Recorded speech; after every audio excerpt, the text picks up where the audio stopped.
हरि हरि। देखिए 100 रुपए 101 रुपए गुप्तदान कोई भक्त व्यास मंच पर और चढ़ा करके गए हैं, अभी दे करके गए हैं। तो गुप्तदान सबसे बड़ा दान माना जाता है, गुप्तदान महादान। और हमारे जो खूबचंद भैया के सुपुत्र बंटू भैया और हमारे रामपुर भैया उनके चाचा श्री बंटू लाल जी के भंडारे के लिए 1100 रुपए दान करते हैं। हे मेरे गोविंद, ऐसे भक्तों के ऊपर अपनी कृपा दृष्टि बना रखे। बोले वृंदावन हरिलाल की।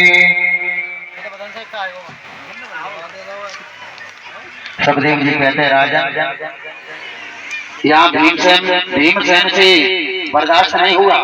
भीमसेन ने कहा, भैया प्रतिज्ञा करता हूँ मैं तुझे न जिंदा छोड़ूंगा, बदला लो किसी दिन इसका तेरी जिंदा छोड़ू। कष्ट है माँ के दूध के सुन दुशासन वीर, कौन पीऊंगा मैं तेरा ताऊ दिन छाती।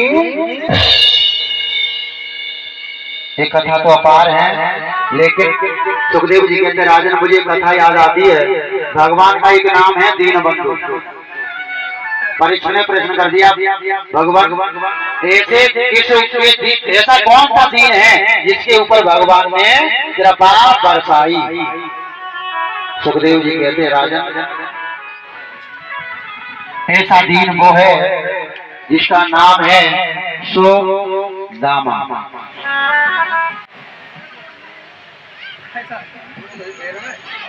और मेरे प्यारे सुखदेव जी कहना चाहते हैं राजन,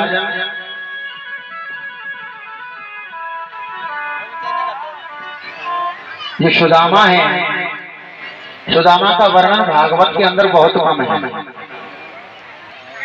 लेकिन ब्रह्मवैवर्त पुराण में इसका एक लेख प्राप्त हुआ है। इस ब्रह्मवैवर्त पुराण के अंदर 24,000 मंत्र हैं। कई जगह हमसे भी प्रश्न किया कि सुदामा के माता पिता का नाम क्या है, तो ब्रह्मवैवर्त पुराण के अंदर इनका वर्णन प्राप्त होता है।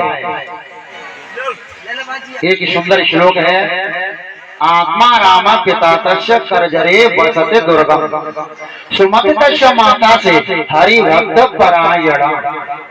इनके माता पिता का क्या नाम? आत्मा राम पिता तस्य, इनके पिता का नाम आत्मा राम है। सुमति तस्य माता से, इनकी मैया का नाम सुमति प्राप्त हुआ है। लेकिन दोनों माता पिता के जो मन की वृत्ति है वो कहाँ है? भगवान कन्हैया के श्री चरणों में। हरि भक्त पराया, वो भगवान के चरणों के दास हैं। और जिस संतान के माता पिता भगवान की भक्ति करते हैं तो उनका असर संतान के ऊपर भी प्रवाहित होता है। वैसे सुदामा का कई तरह का वर्णन प्राप्त हुआ है। सुदामा गरीब क्यों थे? कुछ लोग सुदामा को दरिद्र कहते हैं, और दरिद्र जिसके पास में अपार धन हो वो भी दरिद्र हो सकता है। दरिद्र अलग है और गरीब अलग है। दरिद्र किसे कहते हैं? दरिद्र वो है, देखिए पहले हमने भी किताबों में पढ़ा था कि सुदामा भिक्षा मांगते थे, किताबों में पढ़ा था, लेकिन शास्त्र में ऐसा वर्णन नहीं है। सुदामा ने किसी के घर भीख नहीं मांगी, और जो ब्राह्मण भीख मांगता है उसकी ब्राह्मणता नष्ट हो जाती है, क्षीण हो जाती है। वो ब्राह्मण कहलाने योग्य नहीं।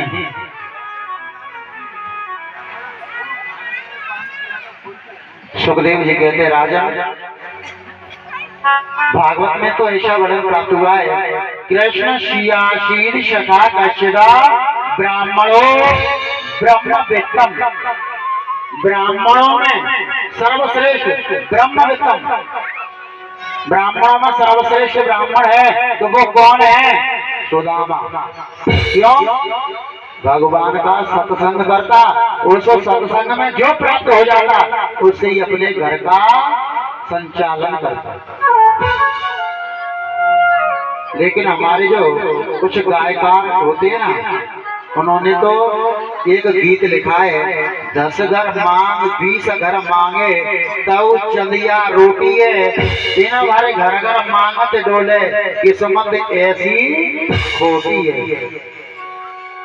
तो गाने वाले तो जाने क्या से क्या लिख देते हैं। गाने वालों ने एक भजन लिखा, आपने सुना होगा, शेष नाग के फन पे वीरो नाचे रे सामरिया। भगवान कभी शेष नाग के फन पे नहीं नाचे। कालिया नाग था, काली रे में रहता था।